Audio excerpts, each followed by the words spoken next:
This episode is sponsored by Kinsta. As a business, you have client meetings and keeping up with everyday tasks. Who has the time to stress out about site security and speed? Well, with Kinsta, the technical stuff is taken care of.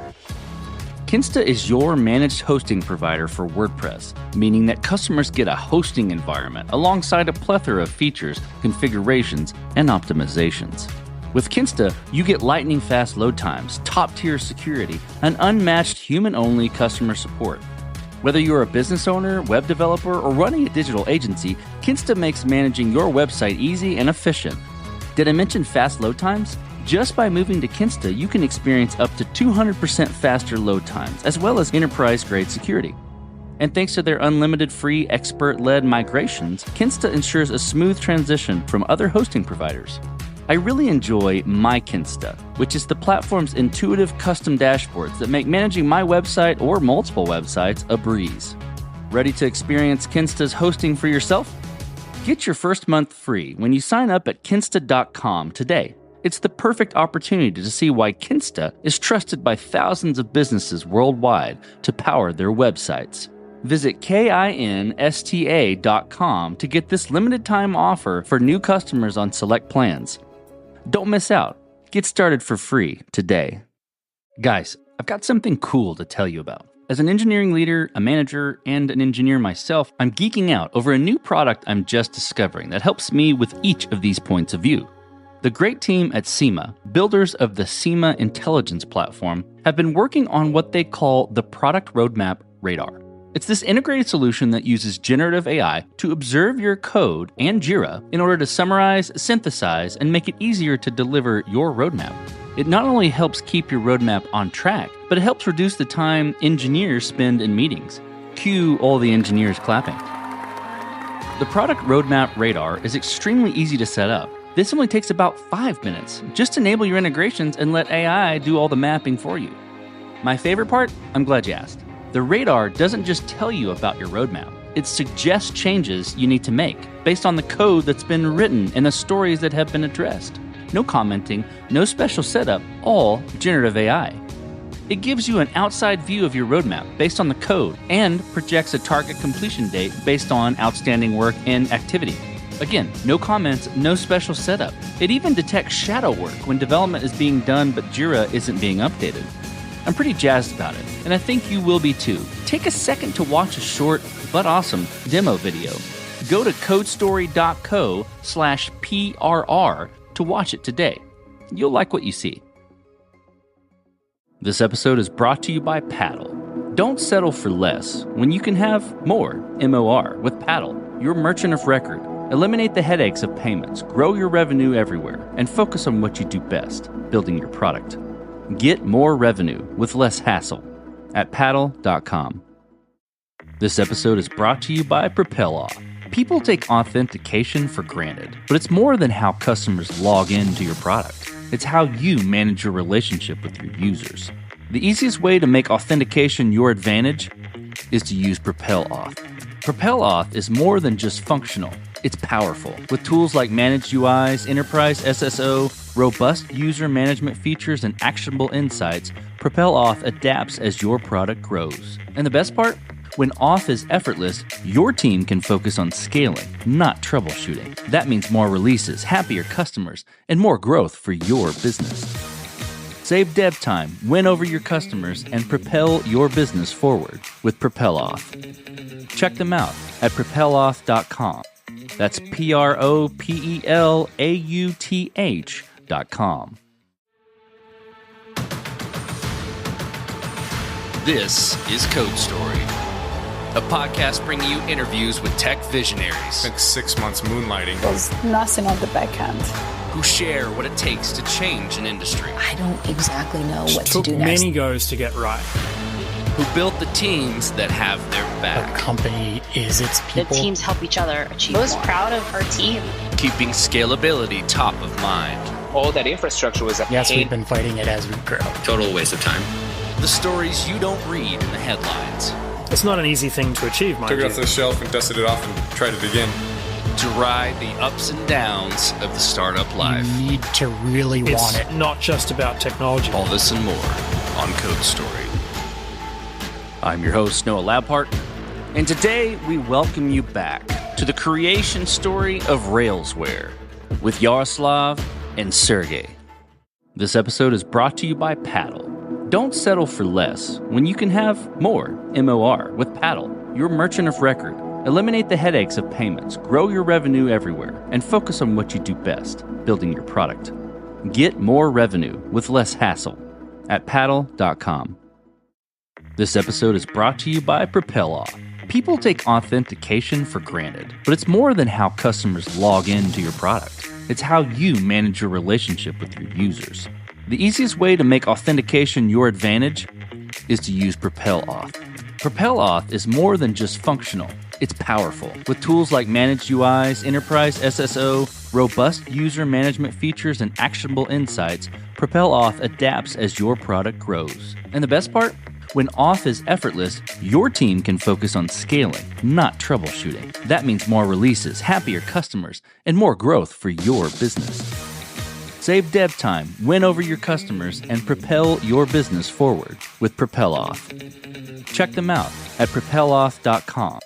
That's PROPELAUTH.com. Okay, so when we talked about team, let's flip to scalability. And this will be interesting because there's technical scalability of specific products, right? There's scalability of your business, maybe even scalability about how you do things. But I'm curious about, in all those areas, if there have been interesting stories where you've had to fight scalability as you've grown. Right now, we're fighting scalability for sure. We were under pushing ourselves before, and now we're pushing ourselves beyond. If you look at our revenue, it was flat for many years, the same number, and then we just decided to grow, and then this is where we started growing. I remember the day we said, hey, we're not commercial enough, or we don't push ourselves to be commercially successful enough. And we did what we always do, which is learn what that does it mean. And we started pushing the growth of our products, making mistakes, or investing somewhere, expecting things, creating a bunch of functionality, and then hoping, the clients will come, or growing our marketing in some particular direction and then hoping for something else. And so we were then we were pushing ourselves, and then we were learning from things. We were over-investing, we were experimenting, going above and beyond. Now we're at this point where we decided to scale the amount of products that we work on, just to put more chips on more tables. And we started working with them on a quality that we full ownership, even at the joint venture products. And then we were wait, what is our role? Oh, our role is this. Okay, let's do our role, and then dialogue with the rest of the members of the products to do their role. So we overpushed ourselves, and then we kind of step back and let the management structure soak in the pressure from a particular product that we're doing. Recently, we decided to get into getting investment for something.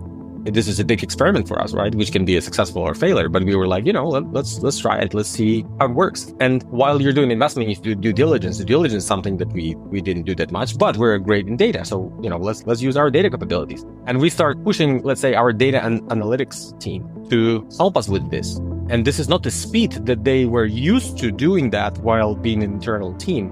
And it starts the bones start cranking and the people start stretching. And we were oh, wow, this is the physical boundary of our team, of our body as an organization. And this body is stretching and it hurts we would work in physical body. And it does it from growth. You cannot overgrow yourself too much. You cannot overpush yourself too much because it's just going to, rip bones and muscles. But you need to push yourself all the time until it hurts so that, no pain, no gain. So this is something that is happening to us right now. So originally, we have roots in Eastern European country, right, in Ukraine. So majority of the companies in Ukraine at that moment were service companies. But the point here that majority of those companies, they were focused on commercial side. Yaroslav mentioned that we were not commercially focused. So he's engineer, I'm engineer, a few more folks who were running in the management team, running the company. They were also rather craftsmen than businessmen or the entrepreneurs. And that was a problem for sure, from some perspective. But, we consider it also as a journey that we want to enjoy. Do things that we love to do. Writing code, creating products for clients, it didn't matter much. So we just wanted to build software. And the problem that building quality software requires kind of very good engineers. So when you start to search Ruby engineers in Ukraine back then, of the quality that we expect, then you can find just a few. So it's not something that you can build a team of a few hundred people and find those engineers in Ukraine. So it was a problem, right? And one of the solutions, we started to go beyond and start to search for the talent among the other countries, kind of in Romania, in Spain, in Portugal, in Brazil, everywhere. And it helped us to scale, I would say, a bit to the extent that we have right now. But still, comparing to the bigger outsourcing shops, which has thousands of people, our model is still unscalable. I mean, our previous model, like if you would talk about pure consultancy model, it's unscalable if you want to deliver a very good quality software. What usually they do, they hire a few good engineers in the team and then a lot of juniors, middles, they call them, whatever they call them. And so those seniors, they drive the development and the rest of the team just relaxing. And the problem, the other side of the coin, is that companies, clients, they used to the models of outsourcing shops when they know that, a few folks work, the other do not work. So they want to start conversation already from the rates. And so they rather search for the cheaper force than for someone who will become actually a technical partner for them, who will take the role of CTO. And this is something they do not expect from our model. So our consultancy model is not scalable well, I would say like that. So it's like boutique shop, I would say. At first, we were learning how to write code, because what most outsourcing companies do, they don't even know how to write code. First, you write code. Then we learned to build product. Then we were learning how to build businesses, software businesses, which basically encapsulates all of it, but changes it completely as well. And now we're learning how to build a machine that builds the software businesses, because we have multiple software products, at the same time scaling the businesses themselves. Sometimes companies can just get lucky and smart, and let's say like lucky smart, and they can have this software product which becomes like Cursor, for example, right? It's a plugin for IDE, which there were people who were making plugins for IDE. They never made it into $200 million ARR product. The complexity of this software for 200 million ARR compared to another software that's making like 10,000 MRR might be 1 to 1,000, meaning Cursor is much simpler, for example, than a software that's making 10,000 MRR, because this is the business that company built with this 10,000 MRR. They're doing something incredibly complex, with incredibly sophisticated and smart people, but they will not scale in any way like Cursor does. And Cursor, from the business perspective, is a genius business, right? A very simple business. The fastest growing company on the planet, right? They reached 200 million ARR in the shortest period of time, or something like that. When we were working from the craft perspective and trying to learn how to write code in the perfect way with all this stuff, it has nothing to do with figuring out how to build software businesses. So engineers, that's one thing. But the other thing is scalability horizontally, kind of introducing new roles. And we were big fans of the Valve handbook later on. And there is like a huge bubble in the middle of their universe which says HR. We looked at that picture and completely ignored this big bulb in the middle. Hiring ad hoc someone, like new position, just read a bit what is that position and try to figure on the flight how to run the interview process and so on. And only after some time, like few years, we understand that recruitment as a process is very important, and having a team in place which you can just say, hey, we need this type of expert and we need this type of position. And they kind of have all the instruments to set up the process, to prepare the interview processes, to run this interview pipeline, to publish this message that we search for such position and so on. Building a recruitment team was the key point for us to be able to start grow horizontally and vertically. So then, for you both, I'm curious, as you step on the balcony, you look across all that you've built, product-wise, company-wise, the clients that you've made put a smile on their face. What are you most proud of? For me, there's one thing. So we build this machine that builds products, like machine that builds machines, or machine that builds products. This whole thing, this Railsware product studio, this Railsware thing has a life on its own. It's stories and myths, it's generic goals. There's certain excellence that continue to expand. Our management team stay hungry and foolish and curious and conscious. We'll always stay like that. We have this consistent thing which has certain aspects of it, and we can talk about them. But what I'm proud of is that we built this core engine that possesses all the knowledge and all the people are a part of it, and so on and so on. This is a great thing that is capable of producing things like Calendly. We are capable of constant, repeatable production and producing of great software. And I would say I'm proud of us being this. One of our byproducts is our people are happy because we care for them. They're not pawns on our chessboard. There are people, and we would love for them to evolve, to grow, and to be generally happy. Sometimes you got to stretch them, and it's painful, but it might be, you might have a smile on your face when you stretch them. Sometimes not, though. I'm proud of this core thing that we are right now, and we're evolving, and hopefully we'll turn it into something much bigger and much greater that can build software, which, people would use that software and save a couple of hours per day so they can go back to their kids or their dogs and spend quality life. Definitely, the company we have built is machine for building machines, actually. Yeah. So our major product is to build products. I like and I'm proud of that we still be able to focus on craft and being successfully commercially. So we are able not to compromise on the quality of what we do. Sometimes it's not that straightforward to make a decision, right? Should you go with the better product or you should go with kind of more commercial? Sometimes it's just, you never know what will bring you a commercial success, right, in products. Sometimes it's the quality of the UI. Sometimes it's the speed of delivery to the production. The company that we have built and the company which is able to build products and not sacrificing the quality of the work that we do. Because when you have a good talent and you push them to do some work badly during some period of time, they start to become demotivated, unhappy, and in the end you lose control over the team. So I guess this balance that we keep between being successfully commercially and being able to deliver those products to the market which users love, this is the biggest proud. Okay, so then let's flip the script a little bit. Tell me about a mistake you made and how you and your team responded to it. Not investing $80,000 into Calendly that would now be $250 million. That's my favorite mistake. We did invest in our clients before Calendly, and it was all a bust because we didn't understand what is it that we're doing. In Calendly, we also wouldn't understand what is it we're doing. But at that time, we said, let's pull the plug on the investments. It just doesn't make sense. We didn't know how to do it, and we're not great at it. But we put our craft and soul into Calendly. So theoretically, it should have been successful, right? Or we should have at least tracked the metrics of Calendly at the beginning or understand it in some way. But now we're smart, and then back then we weren't. So we just said no because it was such a tiring process of trying to return those investments or help clients, and it was very painful.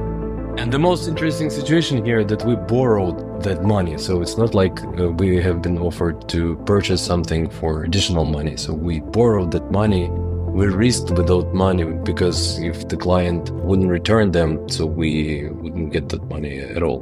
But we refused to take the equity at that moment. But just to be sure, we were working with successful Silicon Valley companies before. They were doubling, tripling, quadrupling, right? They never grew 1,500 times. We didn't know this is possible because the first Calendly evaluation was 1.5 million. So we didn't know that we would risk $80,000 knowing that it can grow 1,000 times. But double or triple, it wouldn't matter, right? It doesn't matter.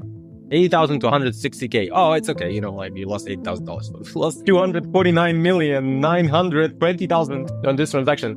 And this is right now our, I would say, blueprint, something we compare to. Like if we have some problem and we discuss like why we did this and kind of we shouldn't be done that, you always compare it to those numbers, like to $200 million.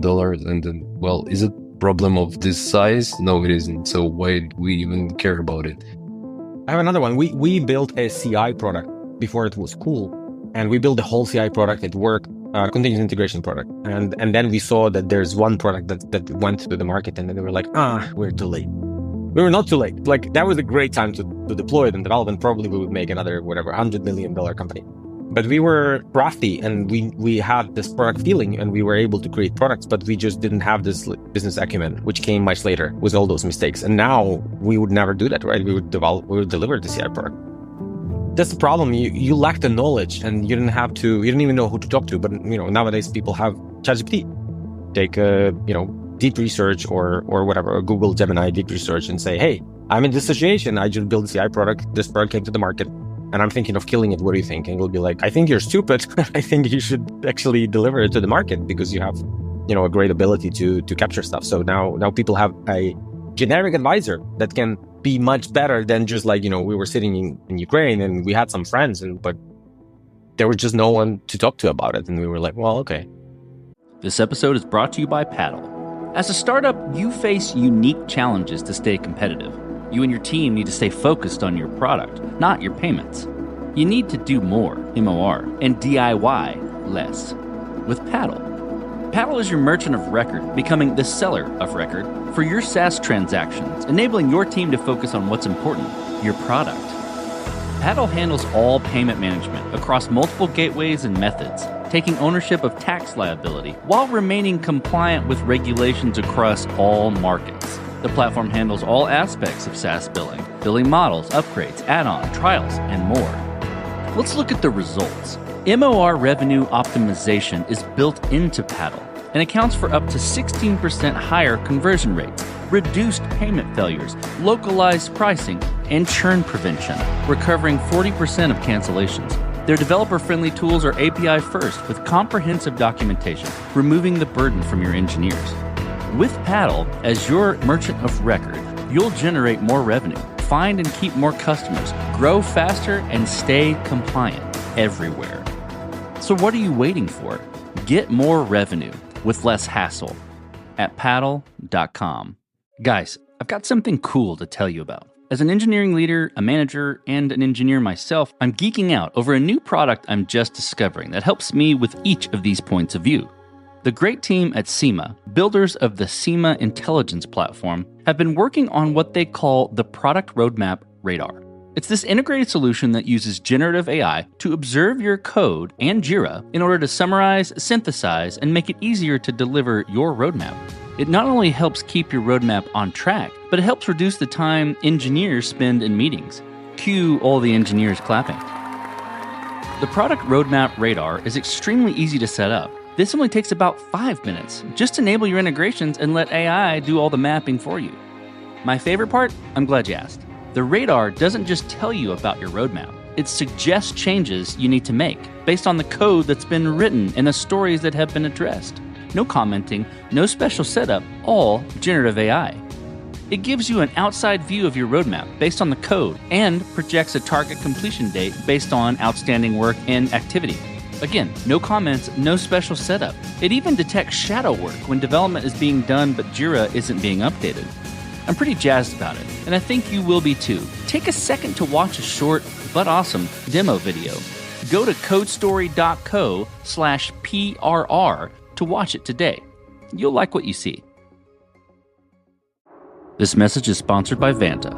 Trust isn't just earned, it's demanded. Whether you're a startup founder navigating your first audit or a seasoned security professional scaling your GRC program, proving your commitment to security has never been more critical or more complex. That's where Vanta comes in. Businesses use Vanta to establish trust by automating compliance for in-demand frameworks like SOC 2, ISO 27001, HIPAA, and more. And with automation and AI throughout the platform, you can proactively manage vendor risk and complete security questionnaires up to 5 times faster, getting valuable time back. Vanta can also save you money. A new IDC white paper found that Vanta customers achieve $535,000 per year in benefits. So the platform pays for itself in just 3 months. Join over 10,000 global companies like Atlassian, Quora, and Factory who use Vanta to manage risk and prove security in real time.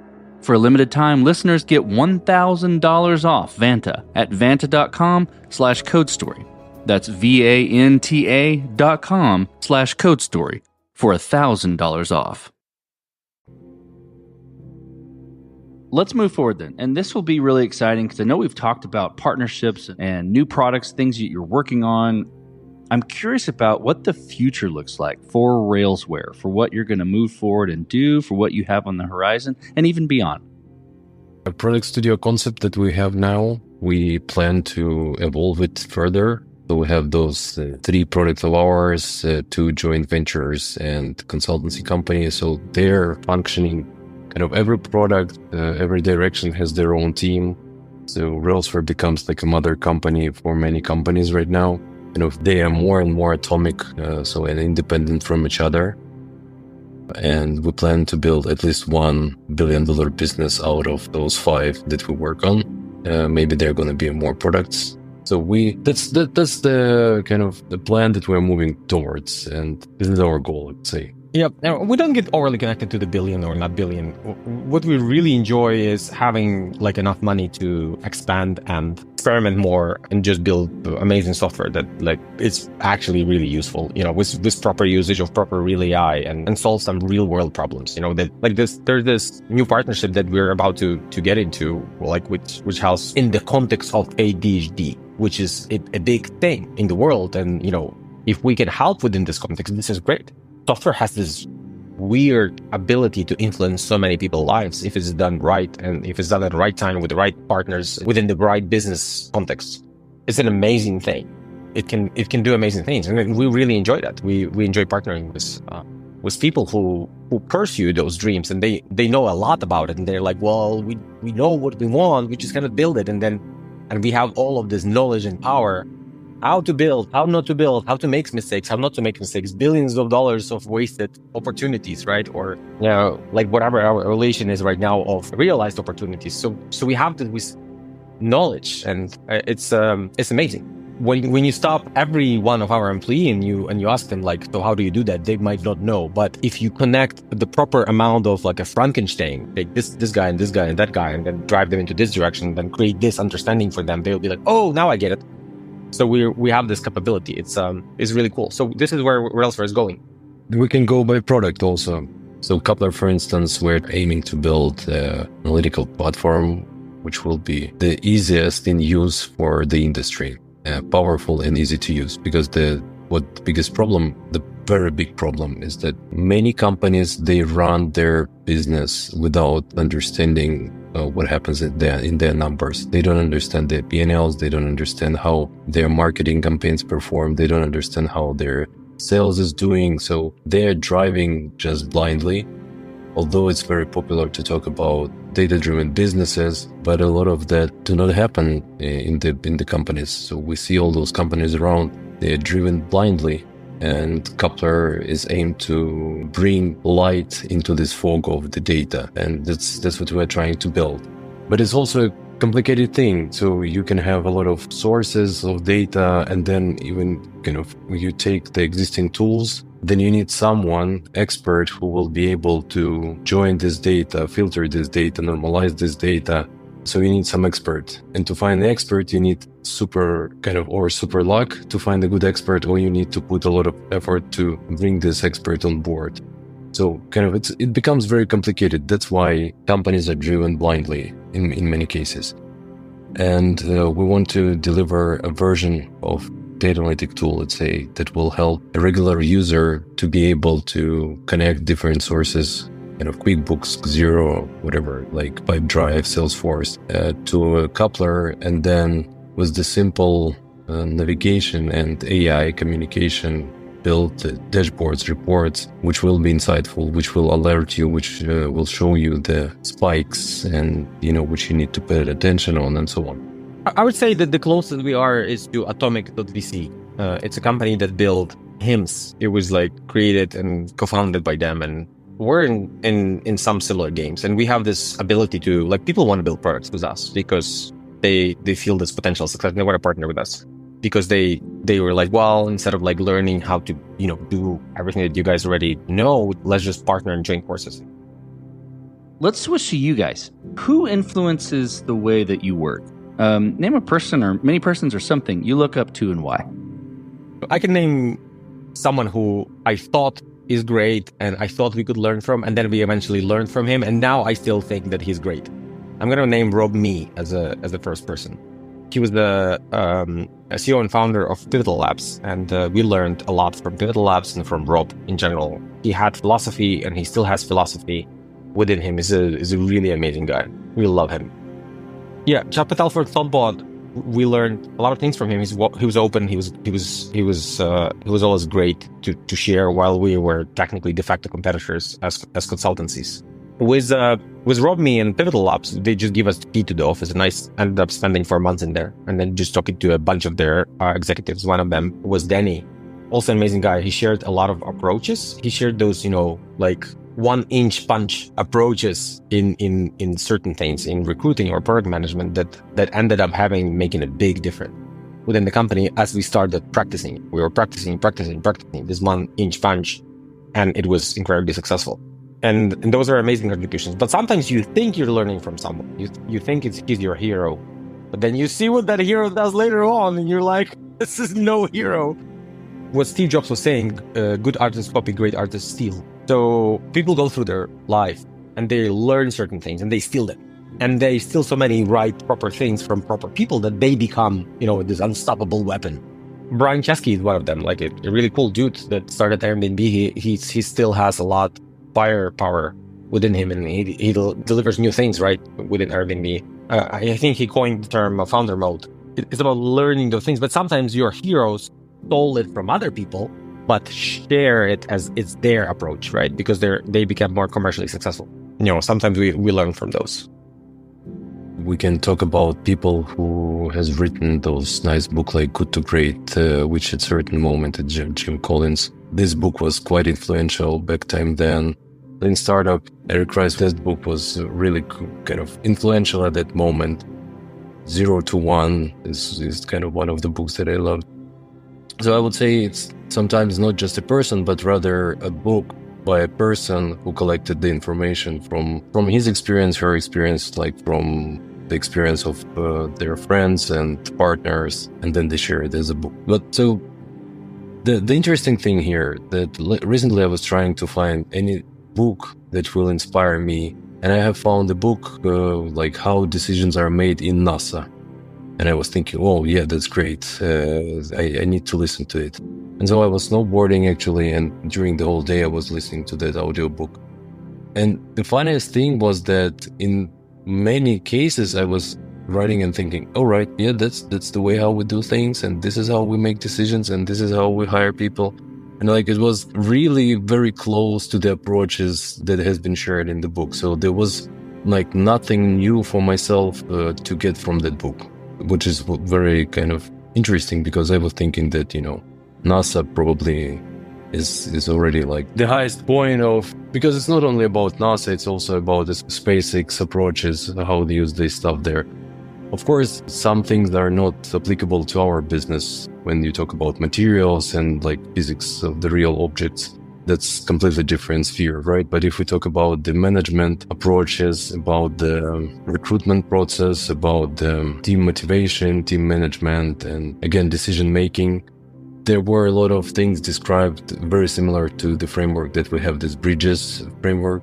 Basically any problem you can describe through the bridges, but they have similar elements of the framework, but they call it differently in the book. But you see that the idea is the same. So you separate the motivation and then the solution. So you need to describe motivation first, prioritize motivation, and then through this prioritization, you already make a projection to the solution. Because in many cases, there is decisions about solutions done before description of what is the motivation behind that solution. And this is how our brain works this way.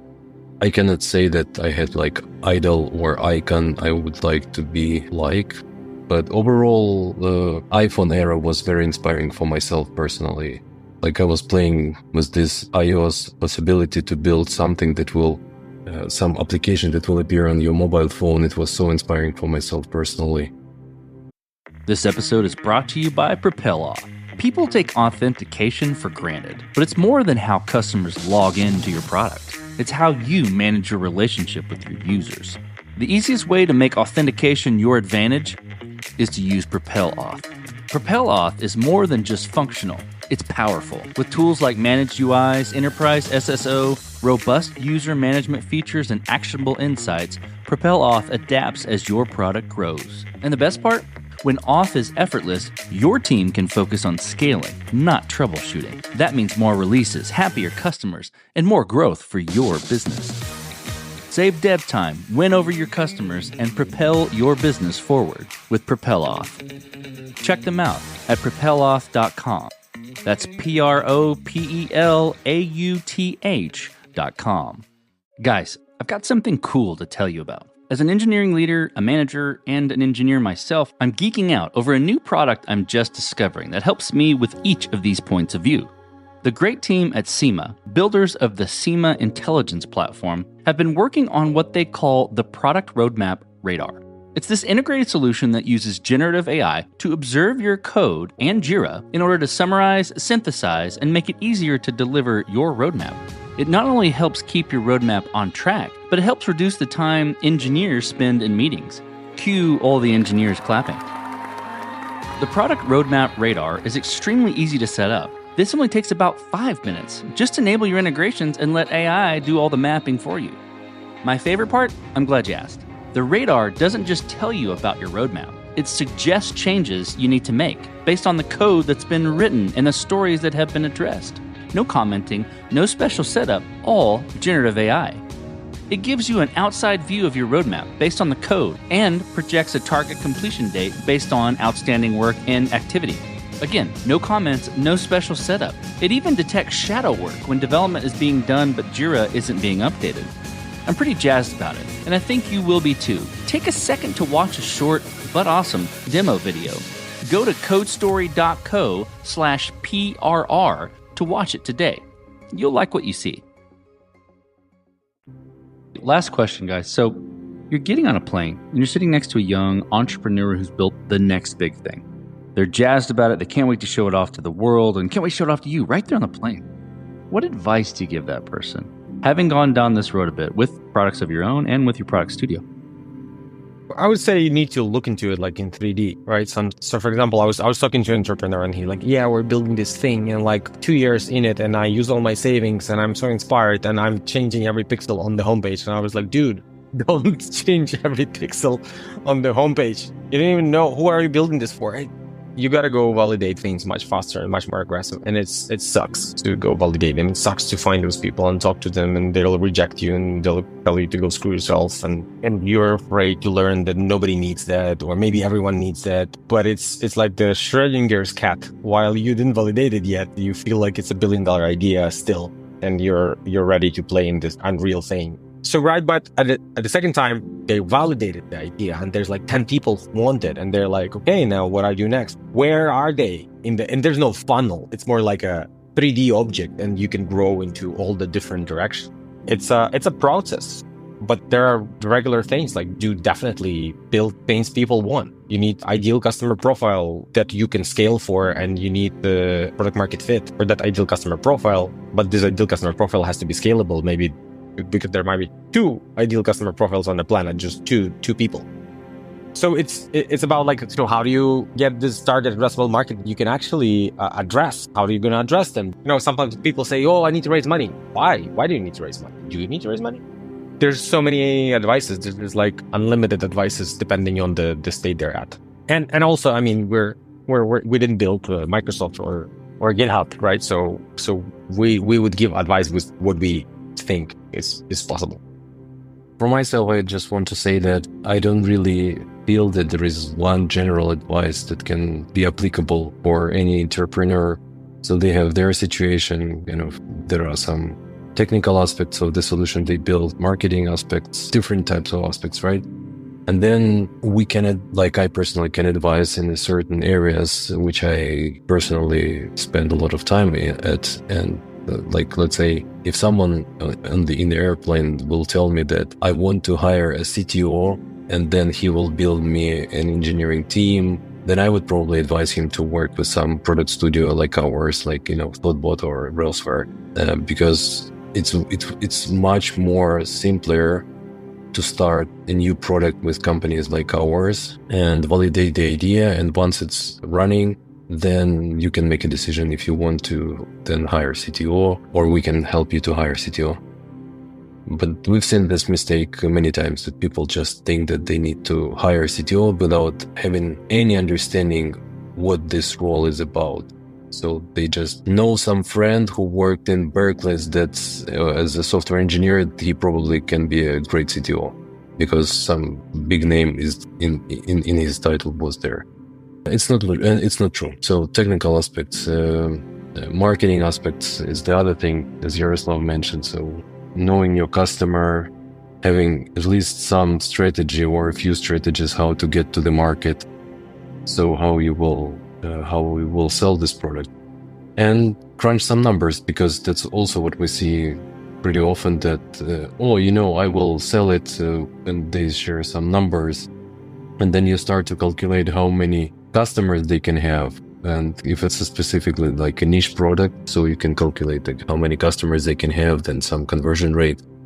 And there are a lot of wishful thinking always, like the conversion will be 50% from all those customers, which 100%, which is very often not true. So, and it's better to look at 10%, 15% conversion rate, which 1% just for the sake of an experiment.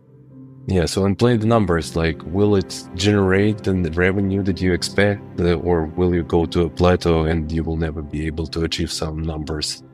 So many smaller different aspects. So we need to have a long discussion and contribute to the different parts of the... In addition to that, there are this kind of Buddha level advices, like Steve Jobs was saying, stay hungry and stay foolish. Because actually when you're not foolish and you can crunch the numbers and you'll see that there's nothing in there, but maybe you would pivot and then pivot again, and then, a tooth fairy would give you an idea, or something would happen, or your kid would say something and you would pivot the business and boom, you made $1 billion company. But if you crunch the numbers, you just stop. You'd be like, well, you were overthinking about stuff. It's also not the right way to go, right? So stay hungry, stay foolish is pretty smart, because if we would know our stories ahead of time, sometimes we would never start them. But we would never start them and make mistakes, and those mistakes would not lead us to some other things and some other things. Follow the intuition, clean up the intuition. And this is a really nice article by Anderson Horowitz. It's called "What's the Most Difficult CEO Skill? Managing Your Own Psychology." And I think if you would simplify it to one advice, it would, he says, the final word of advice: don't punk out and don't quit. If you're going to quit, you're 100% not going to succeed. But if you don't quit, you have an ability to build up, and by mistake, by random, right? Like showing up. Like show up. If you show up every day, you will have a chance of succeeding because you're doing something. If you don't show up and don't do anything, you will not succeed. Nobody will come to you and say, you know what? That idea that you had right before your dream, 3 months ago, it's $1 billion idea. Here's $500 million for you right now, and I'll go build it instead of you. Thanks for the idea. I'm going to go build it, and here's $500 million already. Not going to happen. And then, he has those 3 other things, technique to calm down your nerves, because this nervousness and craziness takes you up so much that it pushes you to quit. So not to quit, make some friends and talk to them about it. Make friends in the industry, talk to them, listen to their stories. Get things out of your head and onto the paper, because the things in your head, they keep on rotating and rolling, and they're just making a hole in your head. Focus on the road, not on the wall, right? You will say, oh, what if nobody signs up? What if nobody signs up? And you get yourself crazed up. And then you just drive into the wall, because this is what you're focusing on. So focus on the road, not onto the wall. Do not believe the books about success. Very popular genre, right? That people one person delivered the book that how I became successful. And then all those stories, they usually very sweet, and many important details are missing. And for young entrepreneurs, they might think that everything was so easy and great, and that's inspiring, but that actually, in many cases, it's not true. Like the whole story looked completely different. It's like history of countries also are rewritten, by the winners, and it might be absolutely a different scenario that led someone to success. All fantastic pieces of advice. Well, gentlemen, thank you for being on the show today, and thank you for telling the creation story of Railsware. For sure. Thank you for inviting us. And this concludes another chapter of Code Story.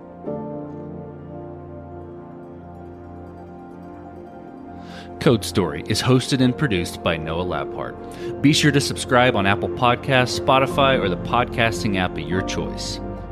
And when you get a chance, leave us a review. Both things help us out tremendously. And thanks again for listening.